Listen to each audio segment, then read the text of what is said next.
បាទសួស្តីបងប្អូនទាំងគ្នានៅក្នុងវីដេអូនេះខ្ញុំបង្ហាញពីការអាប់ដេតចំណុចថ្មីមួយរបស់ Revit 2024.1 នេះចុះឥឡូវវាចេញដល់ 24.1 ហើយឃើញចំណុចហ្នឹងវាល្អសម្រាប់ការងារយើងជាអ្នកគូសរសៃដែកឧទាហរណ៍នៅក្នុងប្លង់មួយនេះអញ្ចឹងនៅក្នុងអាហ្នឹងវាប្រែគេនៅពេលដែលយើងគូសយើងអាចធ្វើការកែពីមុនយើងចង់កែប្រវាយនៅក្នុងនេះយើងតើតែយើងមកកែនេះចឹងវាខាតពេលជាបទពិសោធន៍ខ្ញុំហើយវាចាយពេលយូរបើថាខ្ញុំចង់កែនេះ250ហើយចឹងយើងអាចកែនៅក្នុងនេះតែម្ដងចុះ accept នេះក៏វា250ដែរឃើញទេចឹងយើង select លើក្នុងហ្នឹងយើងកែវា250តែម្ដងចឹងវាងាយស្រួលនឹងពេលយើងកែនៅក្នុងនេះ schedule ឲ្យយើងកែទាំងអស់ដែលនេះនៅក្នុង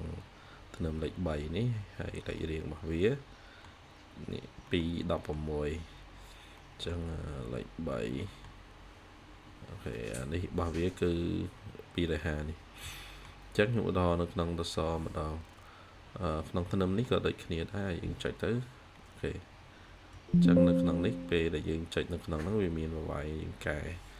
ចឹងពេលខ្លះវាអាចពិបាកនៅពេលដែលយើងកែនេះហើយយើងអាចកែប្រវាយនៅក្នុងនៅឧទាហរណ៍ហ្នឹងយើងថាប្រហែលជាអាចថារៀងស្ទើយើងដាក់វា350អញ្ចឹងមក